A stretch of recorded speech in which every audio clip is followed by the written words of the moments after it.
Retomo. El yacimiento que le da nombre, como he dicho, al mundo argárico es el yacimiento del Argar, que está en Antas, en Almería. Y ese yacimiento fue excavado en la segunda mitad del siglo XIX por el que descubrió y dio forma y escribió la primera monografía sobre esta sociedad del sureste, que se llamaba Louis Siret, que era de Bélgica. Este hombre era ingeniero y trabajaba en el tema de minería, etc.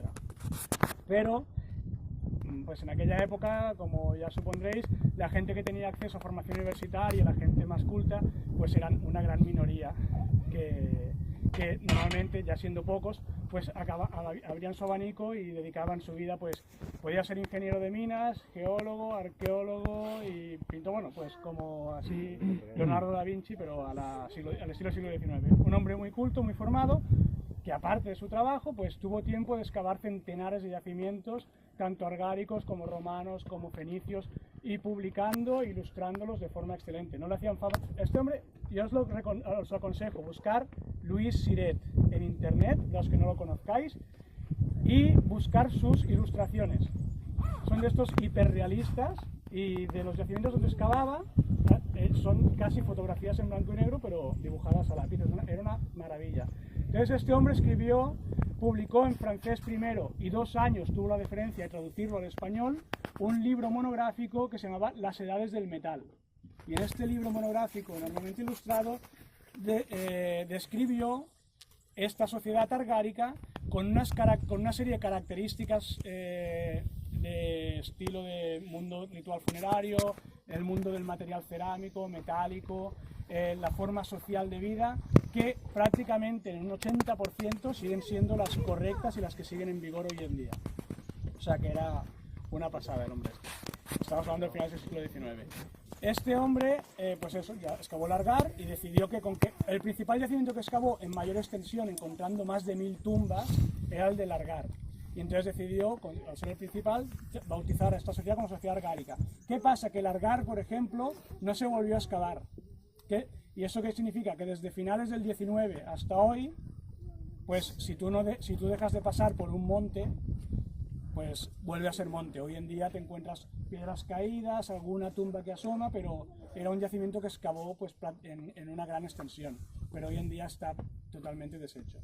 ¿Qué es lo que sucedió, por ejemplo, con la Bastida? La Bastida fue descubierta en 1869 por Rogelio Incharrondieta, que también era un ingeniero que vino al sureste a trabajar en minas, y desde 1869 hasta 1950, prácticamente en cada década, se excavó el yacimiento de la Bastida, pero en estos contextos del 19 y del 20, la idea principal de los investigadores, sobre todo en yacimientos de corte prehistórico, como son estos, que no son romanos con sus columnas, ni visigodos con sus columnas, mosaicos, o sea, al no ser este mundo tan esplendoroso, pues lo que son las ruinas, entre comillas, pues las dejaban a la intemperie porque no era para ellos atractivo para visitar, y lo que hacían era recuperar los materiales para acrecentar las colecciones de los museos. Recordemos, siglo XIX también, principios del XX. ¿Qué pasa? Que estos materiales de esos yacimientos argáricos que se excavaron en estas épocas se dispersaron no solamente por toda la geografía española para llenar las colecciones de los museos, sino por toda Europa. Por lo que, por ejemplo, tenemos materiales de los yacimientos el yacimiento de la Bastida, que es el que se excavó más antiguamente. Ya os he dicho que este se excavó solamente una vez en el año 44. De la Bastida tenemos materiales a nivel extranjero en el Museo Ashmolean de la Universidad de Oxford, en el Museo Británico, en el Museo Arqueológico de Gante en Bélgica, en el Museo Arqueológico de Bruselas. Han ido materiales arqueológicos al Louvre, han ido al Arqueológico de Berlín. Y de hecho, en Bruselas hay una sala exclusivamente enorme dedicada al Argar. Que yo os he dicho que es una sociedad que es del sureste peninsular. Pues ahí tienen centenares de piezas argáricas que Siret se llevó a su país, claro. Bueno, entonces entre estas piezas argáricas, por ejemplo, se encuentran los 4 principales tesoros principescos que se conocían hasta hace muy poco sobre esta sociedad. De toda esta élite, claro, como en el mundo ya tardío medieval podemos hablar de conde, marqués, duque, toda esta gente que forman la nobleza, en el mundo argar pasaba lo mismo. Ves clase alta, ves élite, pero de esta élite estaba la cúspide de la sociedad, que estaba formado por una gente de un estatus principesco que eran los máximos líderes sociales. De estas tumbas con el mayor ajuar posible de plata, oro, etc., se habían encontrado 4, que las encontró Siret precisamente, y distribuyó los tesoros. Los 4 tesoros argáricos más famosos los había llevado precisamente al Smolian, al británico, al Louvre y al de Bruselas. Y por lo que no teníamos aquí ninguna tumba emblemática de esta sociedad. Afortunadamente, precisamente en el yacimiento de la Almoloya, en el año 2014, en la habitación principal, que luego veremos, se descubrió la 5ª tumba principesca, lo cual fue muy emotivo porque hacía 130 años que no salía una tumba con la clásica diadema de plata y dilatadores de oro, dilatadores de plata, ámbar, piedras semipreciosas, una virguería, pero además lo más bonito fue que esta 5ª tumba principesca es la más rica de todas las aparecidas en el mundo argárico.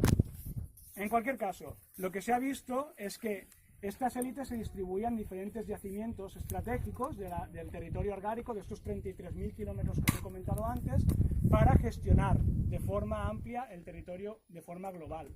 Como os he dicho antes también, pensar que esta gente recibía lingotes que venían desde Jaén hasta aquí. Esta gente estaba trabajando aquí, los lingotes los refundían y hacían alabardas, hacían espadas, hacían puñales, que a su vez los volvían a exportar por todo el territorio argárico. Y luego te llegaba ámbar, por ejemplo, las piezas de ámbar del collar principesco, que las hemos analizado, es ámbar procedente del Báltico. O sea que tenían contactos por toda Europa y luego también de ultramar, porque también aparecen brazaletes que están hechos de marfil de elefante africano. O sea que es una sociedad que ya estaba casi en un capitalismo prehistórico, pero bueno, estaba aquí trayendo cosas de todas partes. Asoman los picos de las sierras de Mestalla-Caravaca, por ahí está Cieza, también asoma. Se ven en total 1.000 kilómetros cuadrados de control territorial, que es un 10% de la región de Murcia, desde aquí ahora mismo. El 10% de Murcia lo estamos viendo desde este centro de control.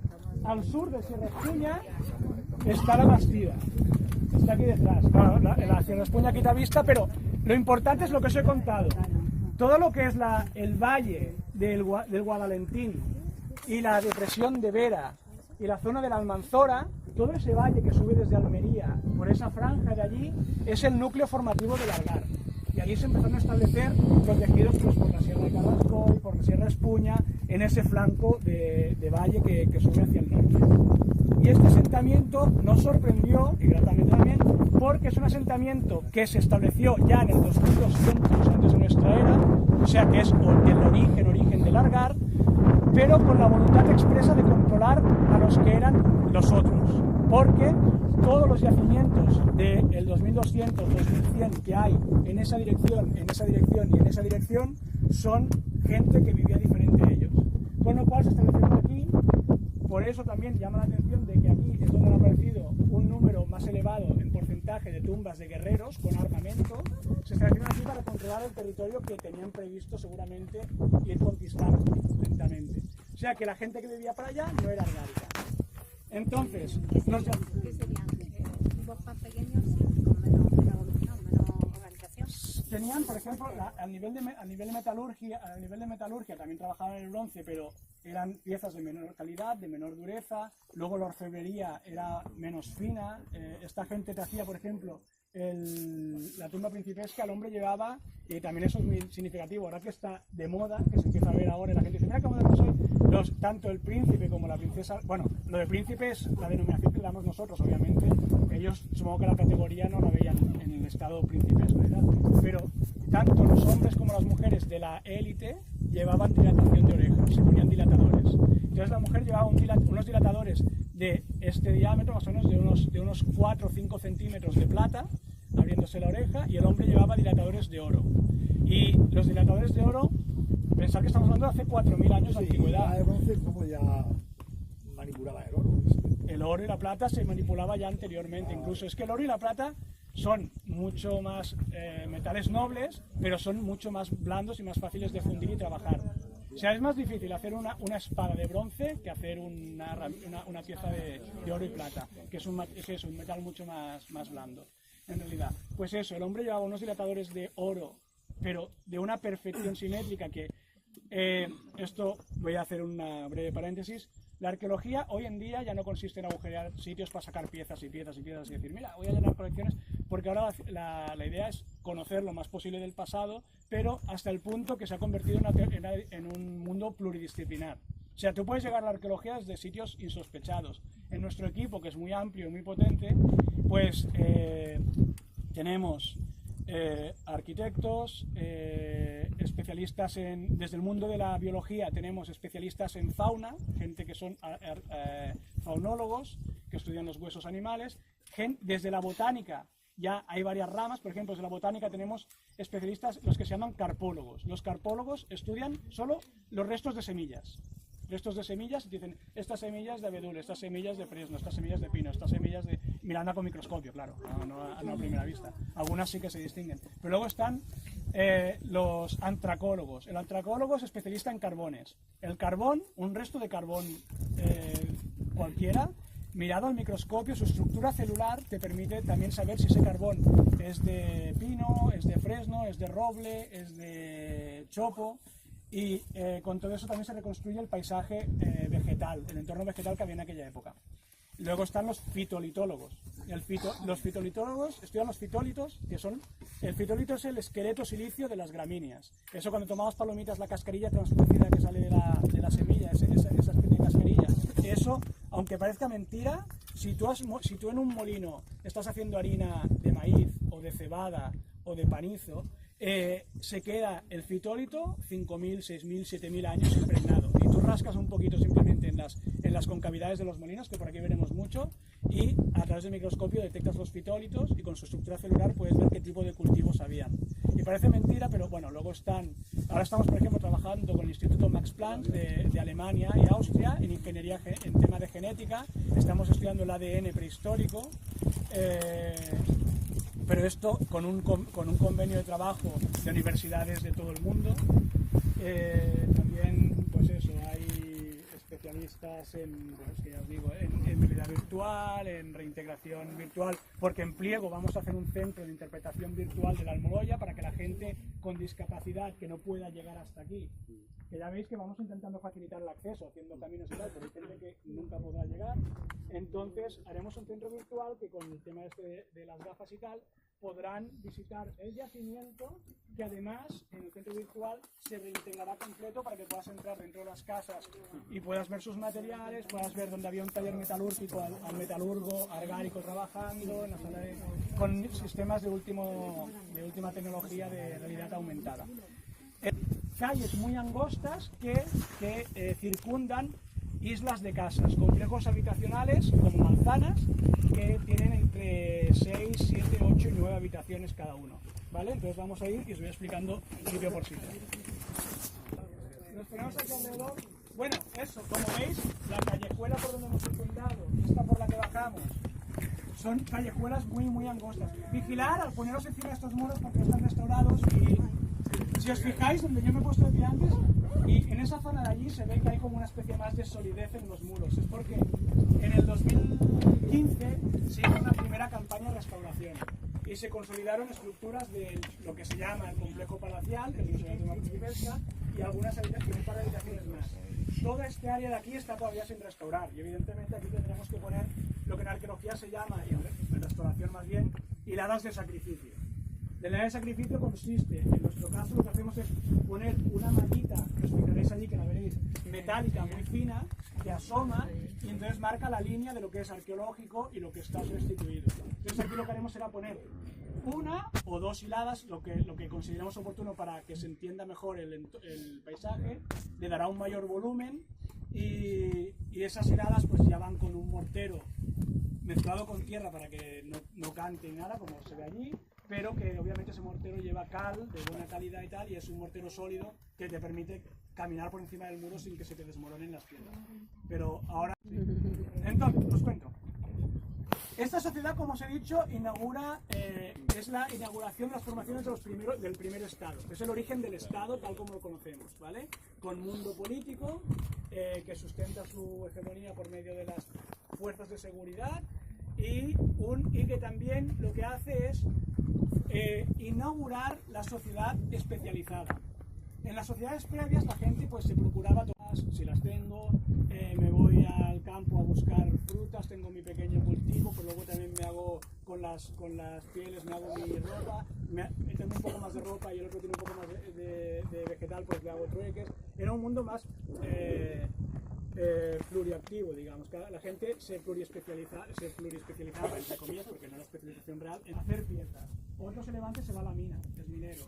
Otro se dedica a hacer unas personas se dedican a hacer tejido, unos trabajan en lino, otros trabajan la lana, otros surten pieles, otros simplemente van al campo y cargan sacas de cereal para almacenarla, otros la muelen. Y este mundo de la especialización, al fin y al cabo, está pensado para generar un excedente productivo. Si tú te especializas, no solamente generas producción, sino que también mejoras la tecnología. Un alfarero, por ejemplo, hasta el mundo argárico era impensable, porque pensar que el algar también sigue todavía trabajando la cerámica a mano, no tiene torno. Pero sin embargo, un alfarero argárico en la época de apogeo es capaz de hacerte una urna donde puedes enterrar, bueno, aparte de almacenar, pensar que la urna, por ejemplo, la tumba principesca es una urna funeraria, es una cerámica donde hay 2 adultos metidos dentro, con todo ese ajuar. Es una urna de esta altura. Y no sé si todos vosotros, seguro que la mayoría, en algún momento habéis cogido un cacho de barro y habéis intentado hacer un cuenco. A lo mejor hay algún alfarero entre vosotros. Pero bueno, si intentáis hacer una vasija medianamente decente y simétrica, puedes tener más o menos mano, pero el cenicero te sale justito. Pues esta gente te hacía urnas de esta altura. Y claro, también seguimos recordando que estamos hablando de prehistoria. Y la gente normalmente tiene concebida la prehistoria como el mundo de las cavernas, la gente de las cuevas, que iban por ahí cazando animales con los arcos, las flechas de cielo y tal. La denominación prehistórica, la denominación de prehistoria, lo único que distingue realmente es las sociedades anágramas, las que carecían de escritura.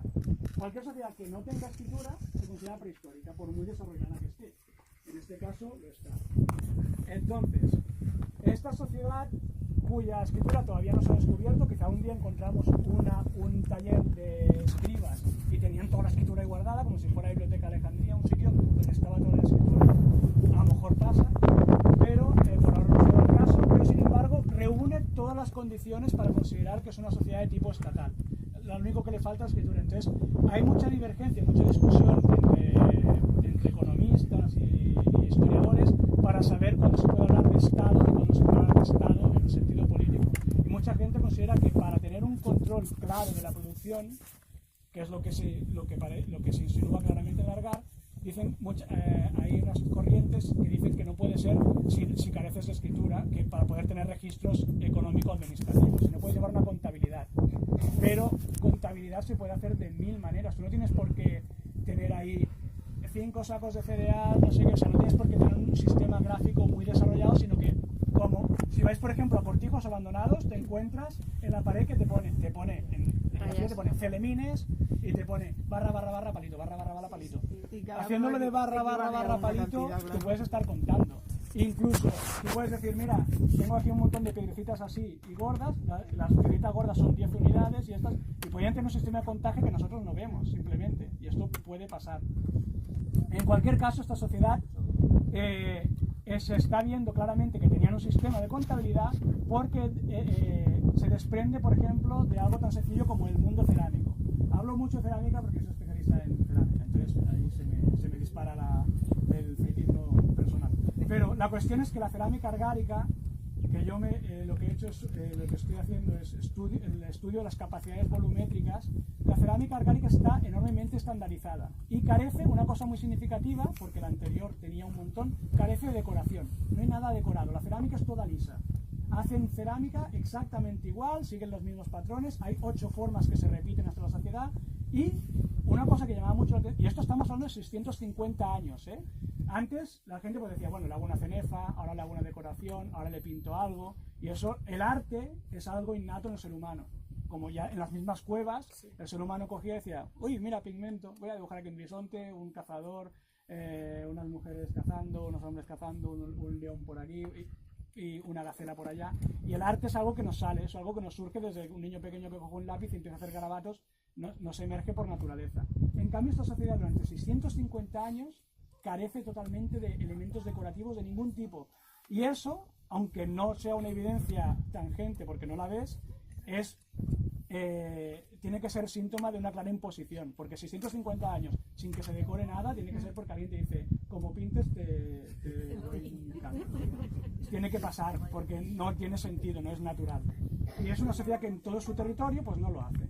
Entonces esta cerámica lo que vimos es que sí que sigue una pauta de regularidad morfométrica, son todas piezas iguales. Y entonces ahora, estudiando las capacidades, lo que se ha visto es que estadísticamente esas cerámicas tienen unas medidas muy claras. Nosotros hablamos de litro, de centilitro, ya sabéis que luego está el mundo anglosajón que te habla de pies, de pulgadas, bueno, tienen su sistema métrico diferente al nuestro. Pues esta gente parece ser que tiene un sistema métrico desconocido, que estamos en ello, estoy estudiando eso, a ver qué tipo de patrones siguen, pero por ejemplo se encuentran un montón de cuencos que están en torno a los 300 centímetros cúbicos, luego otros que están en torno a los 600. Casualmente coinciden bastante con nuestras unidades, pero pasa de 300 a 600, de 600 a 1200, de 1200 a 2400, que los de 1200 ya son un plan ensaladera para la familia. Pero en cualquier caso, cuando coges todo el conjunto de miles de piezas, lo que ves es que estadísticamente los grupos no se agrupan por un tema casual, ¿no? La estadística dice que no es algo aleatorio, que hay una voluntad expresa de generar piezas con esas medidas exactas, con lo cual ellos pueden estar perfectamente acumulando esos excedentes y repartiéndolos entre la población diciendo, mira, por cada jornada 300 centímetros de cebada para ti, un cuenco de cebada para ti, un cuenco para ti, un cuenco para ti. Y ellos están, porque en una sociedad donde tú estás dominando a toda la población y les repartes de forma totalmente aleatoria, lo que puedes generar es una revuelta. Y dices, oye, porque a este le das un saco de cebada y me das un cuenco y a ese le das 3 cuencos. Tienes que tener un control de la producción realmente para garantizar que funcione ese estatus, ¿no? Entonces no serían tan prehistóricos. Por eso, lo único que hace que se llamen prehistóricos es que no haya escritura conocida. Ya está, es solo eso. Entonces, claro, en esta sociedad tan controlada, el urbanismo ya está pensado. Entonces, ¿aquí qué tenemos? Es una estructura supradoméstica pensada para abastecer a la población. Esto es una cisterna de agua. Aquí han hecho una cisterna para garantizar que en caso de asedio, por ejemplo, o porque da pereza bajar, pues tener garantizada un suministro de agua en este lugar. Antes os he hablado de la botánica y todos estos especialistas. Es importante conocer el medio ambiente y la vegetación del entorno porque nos dice mucho. Os voy a hacer solamente una pincelada de los resultados de la última tesis de botánica que se defendió hace 4 años de los estudios de la especialista del equipo. En el 2200, en el yacimiento de la Almoloya y en el yacimiento de la Bastida, mundo inaugural, el origen del Algar, tanto los carbones, bueno, principalmente los carbones, demostraron que el 80% de madera que había aquí era encina y roble. Y luego había un porcentaje muy elevado de chopo. ¿Qué significa que haya mucha madera de chopo? Agua. Pues si había chopo significa que lo que ahora vemos como ramblas secas por toda la región llevaban agua de forma constante, eran realmente ramblas funcionales con su curso de agua constante, porque el chopo, si ya empieza a ser estacional, el chopo empieza a morir. Si hubiera agua 6 meses y 6 meses no, el chopo ya desaparece. Eso quiere decir que si había encina, roble y chopo como vegetación principal, el entorno este era mucho más verde, se parecía más al Pirineo que no al sureste peninsular actual, pero esto es el 2200, 2100, 2000 a.C., ¿vale? Esto es el entorno vegetal. Entonces, excavando los niveles arqueológicos y recuperando los carbones de las casas abandonadas en el 1550-1600, que es el final del Algar, esos carbones los miras y el 90% del carbón, estoy haciendo así un resumen rápido de la tesis, que obviamente si la tesis fuera eso, dirían, pues no, es interesante la formación, pero muy rápido, ¿no? El 90% de los carbones son pino carrasco. El pino carrasco es este, el Pinus alepensis, que es el que tenemos ahora. El chopo ya no existe para nada, de hecho en el 1800 ya no hay chopo, no hay nada de chopo. Y empieza a aparecer el pino carrasco empieza a comerse la población de roble, de encina, y eso, en 1700, 1600 el pino es el que ocupa todo el territorio, y casualmente esa aparición de mayor taxón botánico de pino se acompaña de la emergencia de una nueva artesanía que empieza a florecer a lo bestia en todo el mundo argárico, que es la artesanía del esparto. Entonces, ¿qué pasa? Que en el mundo argárico mismo pasas de unos bosques frondosos con encina, roble, chopo y tal, y mucha agua, al paisaje que tenemos hoy. O sea, que es ese cambio climatológico que convierte a la Murcia que conocemos hoy, más o menos se gesta en esos 650 años de Algar. Es más, los troncos que conforman los postes y las vigas de las casas en época argárica, en el origen del Algar, esos troncos de encina, pues pueden llegar a tener diámetros así. Estamos hablando también de bosques viejos. Los troncos y los postes y las vigas que conforman las casas del 1700, que es la época de apogeo y la arquitectura mucho más esplendorosa, que es la trama urbana que vemos ahora, pensar que esta Almoloya estamos ahora viendo la Almoloya 3, pero por debajo de esta Almoloya está la Almoloya 2 y la Almoloya 1, una Almoloya que va del 2200 al 2000, otra que va del 2000 al 1750 y la de 1750 hasta el final, que es la de apogeo, que es esta. Pues en esta época la arquitectura en piedra y en adobe ha prosperado mucho, no les hace falta tanta madera, pero independientemente el mayor tronco que podemos ver de diámetro, pues tienen diámetros de unos 15 centímetros de pino talado. ¿Qué significa también eso? Que el bosque es joven, y eso no se debe a que esa repoblación, ese cambio de vegetación no haya prosperado, porque estamos hablando también de 300 años de pinos, o 400, y tendrían que haber pinazos. Eso significa que el mundo Algar demográficamente ha crecido tanto que ha ocupado mucho más territorio, está construyendo ciudades, hay hornos metalúrgicos y hornos de cerámica para cocer urnas de cerámica de esta altura, requieren leña, es su combustible principal, y lo que esta gente hace es talar, y no dejan tiempo al bosque a regenerarse. ¿Eso qué genera? Si no hay bosque, la gran fauna, el ciervo, el corzo, el jabalí, que estaba en el 2200 por todas partes, lo cual garantiza el consumo cárnico de toda la población, esos grandes animales, esos grandes mamíferos se van porque no tienen sitio donde vivir. Ahora por aquí es difícil encontrarse ciervos y corzos porque no tienen ese hábitat que requieren. Entonces se van. ¿Eso qué hace? Que se aumenta la demografía y hay menos caza. La carne, al final, aunque sea la doméstica, el rebaño es un bien controlado por la élite. Entonces el consumo cárnico, aunque es mínimo, se garantiza para los ricos, y a los pobres cada vez tienen menos cantidad de consumible, con lo cual en las tumbas, por eso los antropólogos y la antropología y los estudios de patologías también son muy importantes en la arqueología, en las tumbas se detecta al final del Algar pues una gran mortalidad infantil. De hecho, en torno a 3 de cada 5 niños no llegan a pasar el año de edad. Ves meningitis tuberculosa, desnutrición en toda la población argárica, y ves que el consumo principal de las clases pobres es basado en los derivados de la cebada. Solamente comen cereal, y casi no tienen consumo cárnico, por eso les nota en la estructura ósea, en los análisis osteológicos, ves que han consumido muy poca proteína, que con 30 años no tienen alimentación prácticamente, porque no solamente están comiendo gachas y pan, está hecho con molinos que también la espada y se están poniendo las camadas dentarias. Están todos ricos, tienen una dieta perfecta con 60 años y llegan con 60, y hay gente con 20, con artrosis, con hernias y una pasada. Seguimos. Marcas para impermeabilizarlas y aislarlas térmicamente. Entonces, aquí tenemos, por ejemplo, molinos. Son originales, molinos hay tantos que es una bestialidad. Pues, este molino, por ejemplo, el tema de la molienda, imaginaos lo que se hablaba de la especialización. Hay indicios de haberse dedicado a la molienda en niños de 10 y 11 años y niñas ya que están trabajando, o sea que había ya trabajo infantil. Pero claro, imaginaros el que se dedicaba a la molienda de forma especializada, se pasaba horas y horas y horas para generar la harina haciendo esto. Esto es la mano de moler, y aquí está el molino, pues echa el trigo y todo el día haciendo esto. ¿Vale? Pues esto horas y horas. Entonces, ¿qué pasa? Fijaros en las posturas.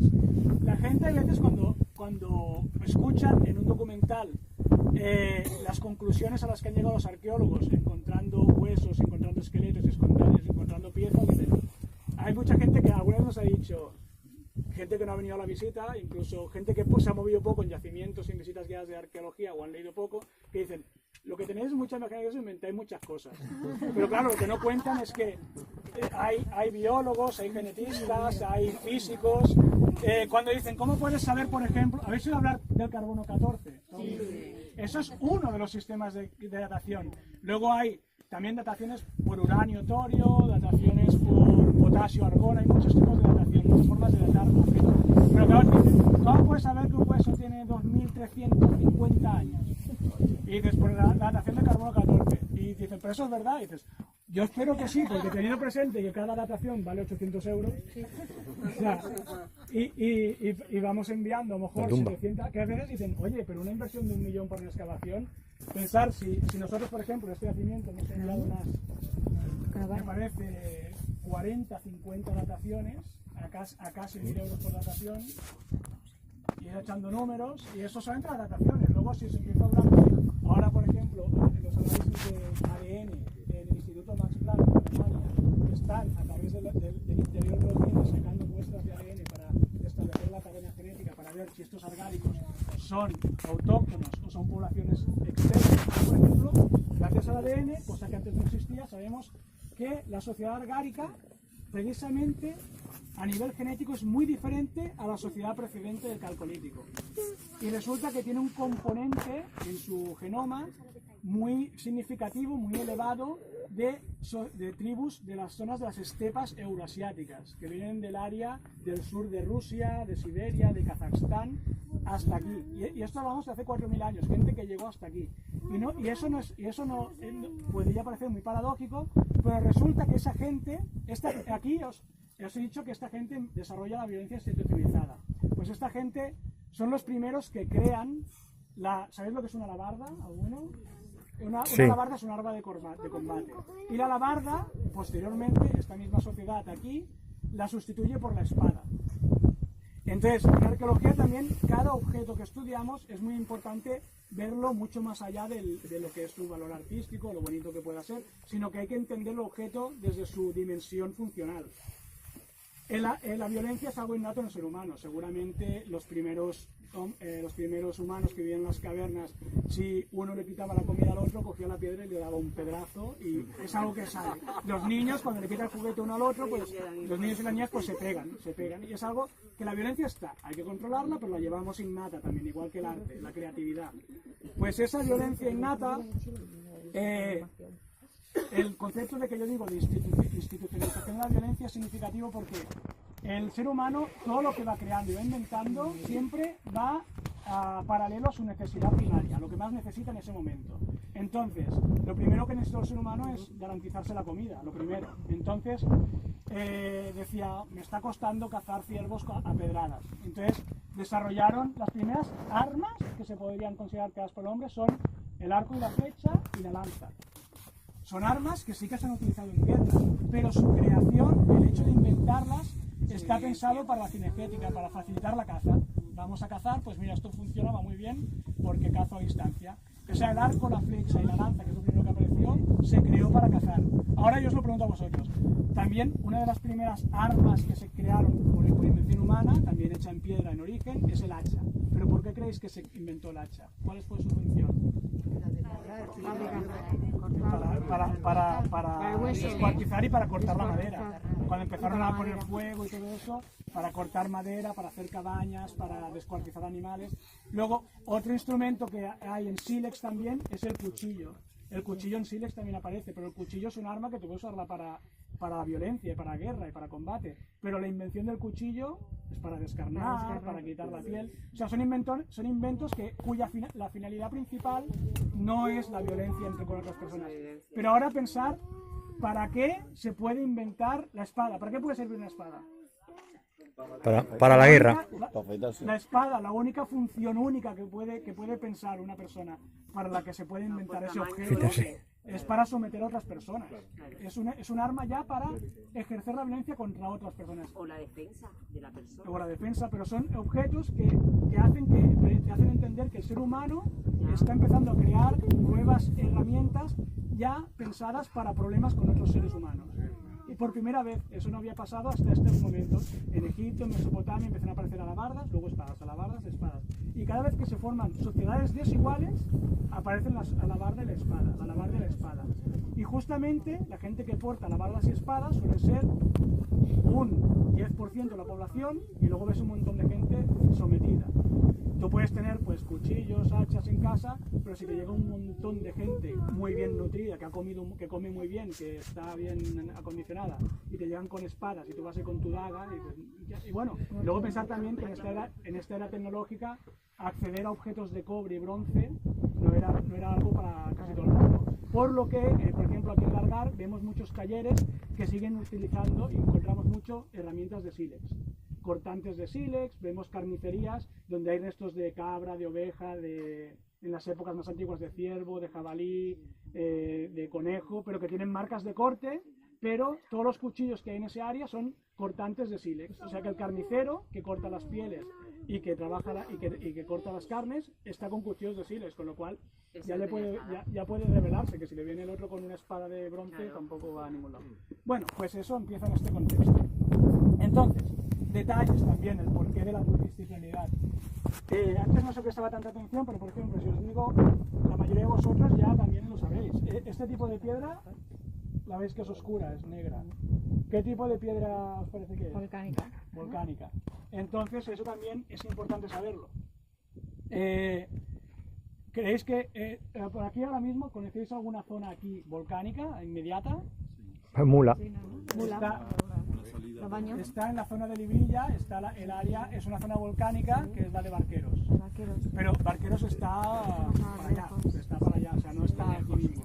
O sea, la cosa es que aquí en Almoroya, estas son manos de moler, son pequeñas, relativamente pequeñas, pero hay molinos. Este no es de piedra volcánica, es una piedra local del área de aquí, un microconglomerado, pero hay molinos volcánicos que pesan más de 100 kilos.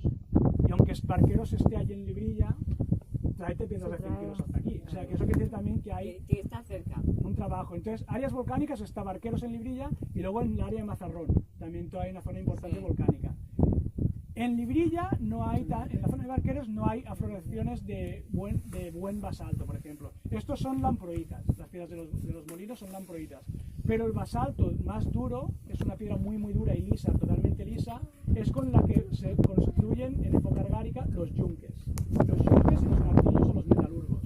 Y el basalto de buena calidad para poder trabajar el metal procede de Mazarrón. Y como os digo, aquí por ejemplo hay talleres metalúrgicos y claro, eso también te indica que hay explotaciones de canteras de zonas volcánicas donde hay gente que se dedica a la cantería de esos materiales, produciendo con lamproitas molinos para exportarlos a zonas donde no tienen, y en ese lado pues yunques también para exportarlos a los metalúrgicos y llevar yunques de aquí para allá. El molino, la lamproita, es una piedra muy dura. Y si tú estás trabajando sobre un molino lamproita con una muela de lamproita, prácticamente no desgrana nada. Tú haces harina y sale la harina en un 98% pura. Si tú estás moliendo en piedras como esta, ya ves cómo tiene el desgaste, simplemente hacer las visitas guiadas, está todo esto desgastado, aquí la harina te sale un 80% de harina, pero el 20% es arenilla, de que se ha ido desgranando la piedra. Entonces, el 80% de los molinos de este área, porque el de Lamproita está importado obviamente en la zona de Lamproita, los molinos son todos de Lamproita, entonces allí bien.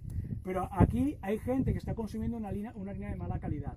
Y precisamente eso coincide con las tumbas de la gente pobre, que con 20 años, a algunos les faltan dientes, las muelas están totalmente lisas, no tienen las coronitas molares. Eso quiere decir que están consumiendo una harina de mala calidad. En cambio, la gente de más poder se reserva también la harina buena, hecha con material más bueno, y tienen dentaduras perfectas. O sea que es una sociedad ya muy clasista. Que muchos poblados en la fase final tienen restos de incendios importantes. Obviamente incendios domésticos habrían, eso es normal. Estás ahí haciendo algo, pues se te quema la casa, pasa hoy, pues no pasaría entonces. Entonces la cuestión es que esta gente, lo que sucede, lo que vemos, es que, antes lo he comentado, en 1550 la sociedad argárica en todo este territorio del sureste, en los 33.000 kilómetros cuadrados, desaparece de forma abrupta. O sea, estamos hablando del 1550, hay tumbas dentro de las casas, la cerámica está sin decorar, el tipo de armamento, tumbas ricas, tumbas pobres, bueno, tumbas ricas, una tumba rica por cada 20.000 pobres. Pero bueno, hay este mundo de determinados, Y en el 1500 dejan de haber ciudades, poblaciones tan, o sea, ciudades o urbanizaciones tan desarrolladas como esta. Lo que te encuentras en 1500, 1400, 1300, 1200, el año 1000, o sea, durante 600 años después de largar, lo que te encuentras son poblados de cabañas. La gente vive en cabañas, en chozas, en medio, al aire libre, en zonas abiertas, sin murallas, sin fortificaciones. No ves tumbas de diferentes clases sociales, ves homogeneidad.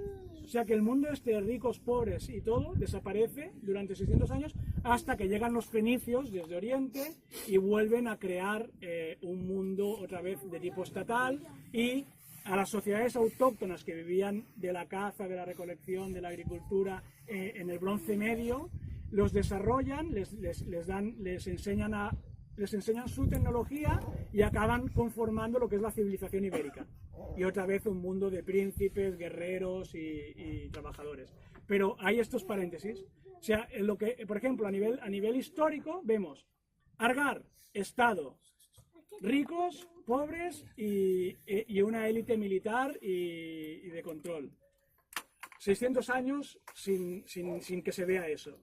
Luego, ibéricos, 300 años, ricos, pobres y guerreros. Llegan los romanos, invaden, 600 años, romanos, ricos, pobres, tal. Luego llegan la época de las invasiones bárbaras, que sí que ocupan el mundo romano y tal, pero vuelven como un poco, ya no están la gloriosa Roma y todo ese rollo, sino que están los visigodos por aquí, los ostrogodos por allá, los alanos por allá, los sarmas, poblaciones varias de poblaciones de que consideraban bárbaras, que empiezan a ocupar todos los territorios de Occidente y quedándose solamente el mundo romano en Oriente. Y luego nuestro mundo. Pero son sociedades, las de corte estatal, muy similares, con la única diferencia que respecto al Argar, al íbero y al romano, y luego al árabe y al nuestro, de la diferencia tecnológica y de credo. Pero a nivel funcional, funcionan exactamente igual. Entonces, esta sala, por ejemplo, precisamente que tiene uno de los principales focos de incendio, es interesante porque también es el taller metalúrgico que se controla en Moroya. Aquí aparecieron crisoles, aparecieron moldes de hacha. Entonces también te llama la atención, ¿no? Dices, a ver, el hombre este que está todo el día trabajando con fuego, a lo mejor él fue el que la lió, ¿no? Pero la cuestión es que, viéndose que el Argar desaparece de forma abrupta, igual que las élites en este 1550, la principal hipótesis, la que tiene más fuerza, es un hartazgo social. Porque, como os he dicho, en las clases desfavorecidas, 3 de cada 5 niños se les está muriendo antes del año. Los otros 2 niños pasaban del año, pero casi siempre el cuarto no le llegaba a los 5 o 6 años, también se les moría. Hay una mortalidad infantil del 70%. Hay un montón en las fases finales, por todas las casas hay tumbas de bebés y de niños y niñas pequeños, montones. Se les está muriendo un montón, y algunos infantiles con indicios de trabajos ya forzados. Y todos los adultos, pues como os digo, te puedes encontrar una persona con 18 años con artrosis en las manos, en los hombros, en las rodillas, hernias en la espalda, que significa que están totalmente explotados.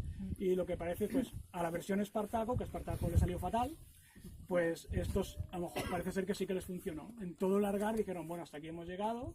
Y lo que pasó, y lo que pasa muy a menudo, como pasó con la expulsión de los judíos y los árabes en la península, es que los que tenían mucho capital y mucho poder empezaron a hacer lo que se llaman las ocultaciones. Justamente las grandes sociedades de la Edad del Bronce se caracterizan arqueológicamente porque en muchos momentos en los que aparecen tesoros escondidos. Esa tumba es de la época de apogeo y no del final.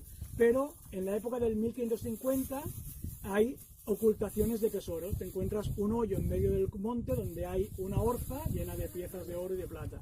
Y eso pasó, pues eso, la expulsión de los judíos y los árabes. Mucha gente ocultó sus riquezas pensando que algún día a lo mejor él o su hijo o su nieto podrían volver a recuperarlas. Entonces por eso aparecen a veces. Se han encontrado una urna con 200 monedas de oro árabes y una con 200 monedas de plata o 2000 monedas de plata. Pues estas cosas en el mundo argárico ya pasaron. Los ricos, claro, dijeron, guarda todo, quítate la ropa, vístete con harapos, que esta gente como nos pille nos lincha. Y esta es la hipótesis que más valor está cogiendo, que la gente se dispersó, empezó a vivir de una forma otra vez más comunitaria, más sostenible, y hasta que llegaron otros y dijeron, es mejor vivir así, y volvieron a crear este mundo. Algo está muy... Sí.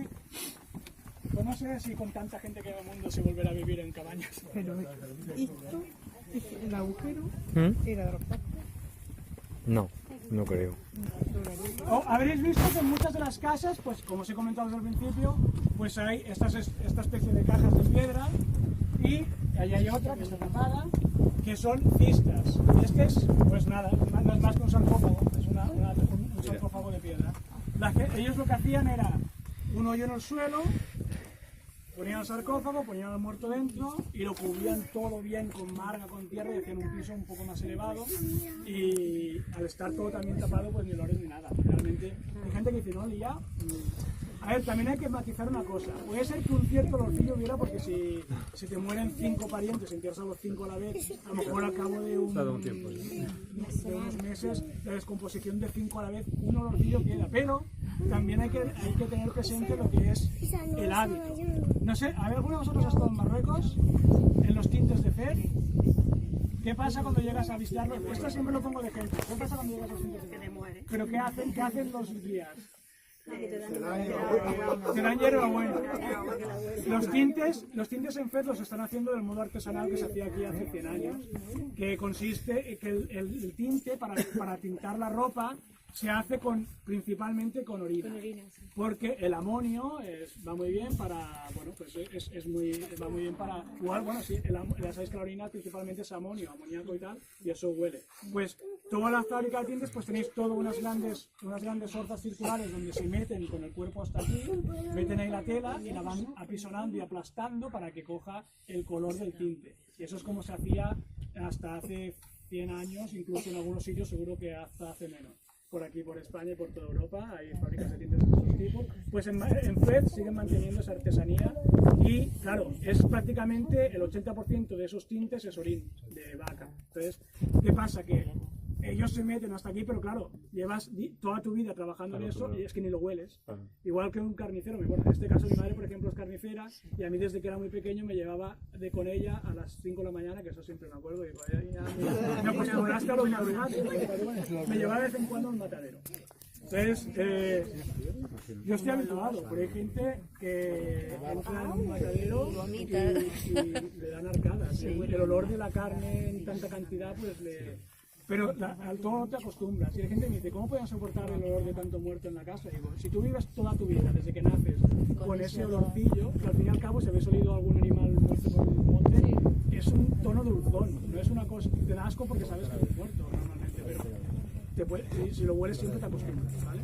Entonces, las tumbas en el Argar, por primera vez también tienen una característica. Las de antes del Argar, en el mundo calcolítico, que es la edad del cobre, las tumbas son colectivas, ¿vale? ¿Y qué significan las tumbas colectivas? Pues que coges una cueva o una fosa fuera del poblado y cada vez que muere alguien, pues allí, todo el mundo allí. En el Argar, por primera vez, las tumbas son o individuales o dobles. ¿Y por qué hacen ese cambio ritual, que es importante? Pues porque, siendo una sociedad de clases, la gente se quiere distinguir socialmente. Un guerrero no quiere enterrarse al lado de un campesino como si fuera un igual, porque no es un igual para él. Igual que los mandatarios, que van siempre cargados de oro y plata, no quieren enterrarse con el metalurgo que está haciendo las herramientas. Entonces, el hecho de enterrarse individual o en parejas se genera también por ese mismo motivo de la sociedad de clases. Esta cista, por ejemplo, aquí dentro... podrías decir, la obra para hacer esto, con lo que pesa esta laja y lo que pesa es la piedra esta de lateral, por ejemplo, va desde aquí hasta aquí. Esto pesa una salvajada, cada uno de estos de piedra. Pues esta tumba, y eso también te dice mucho de cómo es la sociedad, se construyó para una mujer. Aquí se enterró una mujer y se hizo toda esta infraestructura con software funerario y posteriormente la reabrieron, que es lo que hacemos nosotros cuando no tenemos mucho dinero para un panteón gigante familiar, pues abrimos el nicho y donde estaba la abuela, pues haces un hueco y metes al otro o a la otra. Pues ellos hacían lo mismo, reabrían la tumba y el esqueleto que ya había de la persona anterior lo echaban en un rincón, en este caso la mujer lo echaron en un rincón y la pusieron con todo su ajuar en la esquina y en posición fetal pusieron el cuerpo del recién difunto, que era un guerrero con alabarda. Entonces, genética. Haciendo los estudios de ADN, lo que se está viendo es que hay lazos de parentesco en estas tumbas dobles. Antes se podía insinuar, pero antes las tumbas dobles en un 98% son hombre-mujer, hombre-mujer, hombre-mujer, mujer-hombre, hombre-mujer, mujer-hombre. El orden es indiferente, pero casi siempre son mixtos. Muy raramente hay tumbas de 2 hombres o 2 mujeres, son muy excepcionales, pero también las hay. Entonces, ¿qué pasa? Que cuando esto se descubrió, por ejemplo, cuando Siret vio que, ya sabéis que anatómicamente con los esqueletos es fácil determinar si el esqueleto es de mujer o hombre, sobre todo si tienes ciertas partes. La cadera de la mujer pues es diferente al hombre porque anatómicamente está diseñada para poder alumbrar o tener hijos, y la del hombre no. Pero luego también hay otras partes. El cráneo tiene ciertos patrones morfométricos que divergen de la mujer y el hombre. Por ejemplo, todas las partes del cráneo, la órbita de los ojos, la parte de la curva de aquí atrás, las mandíbulas, todo, lo que es el ángulo de cambio de sentido, la curva que se genera, en el hombre es mucho más abrupto siempre. Todo el esqueleto, casi todo el esqueleto, de hecho todo el esqueleto de la mujer, todo lo que son los cambios de dirección del hueso, en el hombre son abruptas y en la mujer son mucho más sinuosas. O sea, el esqueleto de la mujer es grácil en todas partes. Ves que todas las formas son mucho más gráciles y mucho más sinuosas en las curvas, y los hombres son un poco más. Hay casos excepcionales en los que se hablan de los esqueletos, se llama técnicamente esqueletos alofisos. Los esqueletos alofisos es que o es una mujer muy masculinizada en rasgos, si habéis visto Juego de Tronos, la rubia, la guerrera, que es 2 metros de mujer enorme, o es un hombre muy grande también. Entonces, hay esqueletos que los antropólogos los ven y dicen, mira, es que ni por la cadera, o sea, está entre los 2 mundos, y eso pasa también. Pues, la cuestión, ¿qué pasaba cuando Siret detectó que había hombre, mujer, hombre, mujer, hombre, mujer? ¿Y qué decían todos los arqueólogos del Argán? Ah, pues mira, pues estaban enterrando los matrimonios, los enterraban. El concepto de pareja de hecho, ¿no? O de matrimonio, como ellos lo llamasen. La cuestión es que con la llegada del ADN, lo que se ha visto es que son parientes, con lo cual puede haber endogamias también, pero están enterrando por linajes familiares. Y luego pasando a las dataciones. Cuando tú datas el esqueleto de ella y luego envías a datar el hueso, el esqueleto de él, por ejemplo, te puedes encontrar con que el esqueleto de ella murió en el 1950 a.C. y él en el 1820. Eso quiere decir que no pudieron conocerse para nada, porque han pasado 100 y pico años. Y a veces lo que ves es que pueden ser madre e hijo, pueden ser abuela, nieto, bisabuela, bisnieto. Hemos visto que puede haber hasta 4 o 5 generaciones entre un esqueleto y otro, pero siempre lo que está primando es el linaje familiar. Y con que hay un gran porcentaje de tumbas de ella que luego se le entierra a un varón, lo que todo apunta por esta rutina bastante repetitiva es que podía haber una cierta matrilinealidad, que el linaje familiar se estaba heredando por línea materna. Y también eso se ve por los estudios que se llaman de los análisis de estroncio, que ya veis que hay miles de cosas raritas en el mundo de la ciencia. No siempre, pero se repite bastante. Pero los análisis de estroncio nos hablan de emigración y movilidad. Es una cosa muy surrealista, que muy poca gente sabe, pero es muy interesante científicamente, y es que el estroncio, los niveles de estroncio que se quedan en nuestro organismo y en nuestros huesos, se quedan sellados herméticamente, que es como la pubertad. La pubertad hay un cambio hormonal y todo, y de la pubertad para adelante tu cuerpo ha hecho un cambio en muchos aspectos. Pues los niveles de estroncio van generándose en el cuerpo hasta llegar a la pubertad, y la pubertad, los niveles de estroncio que tienes se quedan sellados. Y esos niveles de estroncio vienen determinados por el consumo alimenticio y de agua sobre todo. Pero con que el agua la consumen los animales y la consumen las plantas, esos niveles de estroncio, si tú, por ejemplo, has nacido en China y vives hasta la adolescencia en China, menos ahora que el capitalismo hace que puedas comer comida de América, de Rusia, de todas partes. O sea, ahora el capitalismo ha movido tantas cosas que es más complejo. Pero hace muy poco, si tú naces en China y consumes productos chinos, pues tú tienes unos niveles de estroncio muy diferentes a un indio, a un pakistaní, a una persona de Oriente Medio, a un español, a un francés, a un americano, a un sudamericano. Y eso te indica que procedes de una zona. Más los niveles de estroncio de cada área geográfica se conocen. Con lo cual te puedes decir, mira, tiene un estroncio asiático, este tiene un estroncio europeo, este tiene estroncio Y eso se puede incluso ver a nivel más interregional y interestatal. Por ejemplo, tú puedes ver una persona que se ha criado hasta los 15 años en Galicia y luego se ha venido a Andalucía o a Murcia, por ejemplo, puedes ver que esa persona procedía de Galicia, si es tiempo atrás. Como digo, aunque ahora puedes beber Bezoya, Fuentedueñas o Fombella, pues ya te lían el estroncio. Pero bueno, con el estroncio antiguo se puede, ¿no? Entonces, ¿qué pasa? Que haciendo análisis de estroncio, lo que se ve es que en el mundo argárico había una importante movilidad de varones.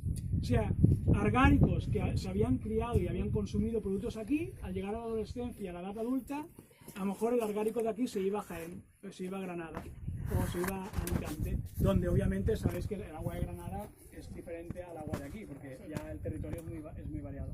Entonces lo que se ha visto es eso, movilidad amplia masculina y estabilidad femenina. Y eso también es muy propio de sociedades matriarcales o matrilineales, donde si tú eres la que marca el linaje, tú te quedas ahí y envías a tus hijos a que vayan a otras tierras a buscarse la vida, ¿vale?